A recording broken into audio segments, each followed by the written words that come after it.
You've probably noticed fewer workers at stores, longer wait times at restaurants, and slower service at a number of Valley businesses.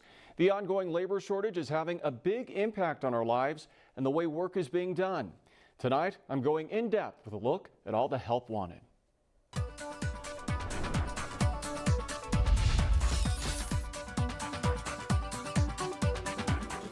At House of Pizza in Palm Desert, take meal on the first layer. Robot Rosie is your waiter. What does Rosie do? Rosie delivers food, picks up dishes, brings the check to the customers, collects cards. Owner Irina Pyle says she recently purchased Rosie out of desperation. For the past several months, she's been unable to find workers, despite spending hundreds of dollars on job advertisements. Oh, it affects me drastically. Oh my gosh, you have no idea. I have to do everything by myself. How frustrating is this for you as a business owner? It is very frustrating because I'm short-staffed. Sometimes I'm putting sign to go only. But now all that's changed, she says, because of Rosie, which is saving her time and money. Plus, the added attraction is even generating business.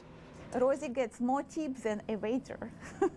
Rosie gets more tips than a waiter? Yes. We just got to keep trying to find new answers to a new problem. But robots are not an option for Palm Desert senior care business Right at Home, which is scrambling to hire about 24 caregivers. The owner says he continues to offer bonuses, extra pay, and flexible hours, all to try to entice new employees. I've never seen anything like it. It's really difficult. So what do you do to deal with this shortage? We're passing up a lot of business, I would have to say, yes. It's a significant pass on a lot of need for people to be able to assist. Roughly 4.5 million Americans left their jobs in November, a record high, according to the Bureau of Labor Statistics. That number was nearly as high in December. Overall, there were 47.4 million quits through 2021, more than any year in our country's history. Quits increased in several industries, with the largest increases in accommodation and food services, retail trade, education and health services, construction, and transportation.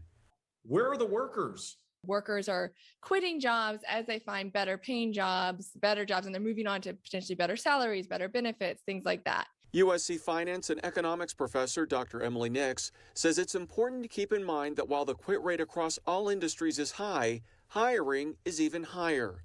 So workers are confident that when they quit their jobs, they'll find something better. If you're a small business owner, you're having to compete and you're losing workers to this churn.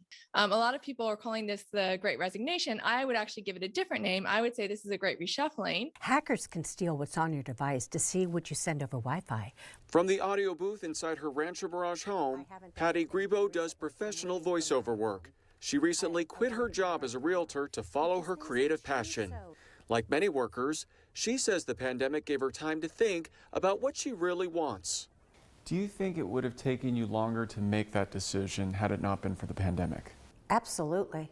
I was enjoying what I was doing and I was making money at it. I just wanted to do what made me happy. And you think you've made the right decision? I made the right decision. I did, and I'm just totally jazzed. So then, what's a small business in need of workers to do, especially when big companies like Amazon are offering better pay? Bottom line, if you cannot compete on wages, it's going to be hard to retain your workers. But you can potentially compete on other margins, like you can treat your employees better than, say, maybe the Amazons of the world do. You can offer more flexibility. We all know childcare is a complete mess for most parents. So maybe you're better at kind of accommodating your workers with those situations. As for the owner of House of Pizza, she's given up on trying to hire more workers and is now on a waiting list to purchase her next robot, which will be making pizzas. The robot will be making 200 pizzas in 60 minutes. 200 pizzas in 60 minutes? It will be 30 seconds per pizza. So in the future, are you going to only have robots and not actual people working? Those people will be very, very sorry when robots will take their spots, because today they don't want to work.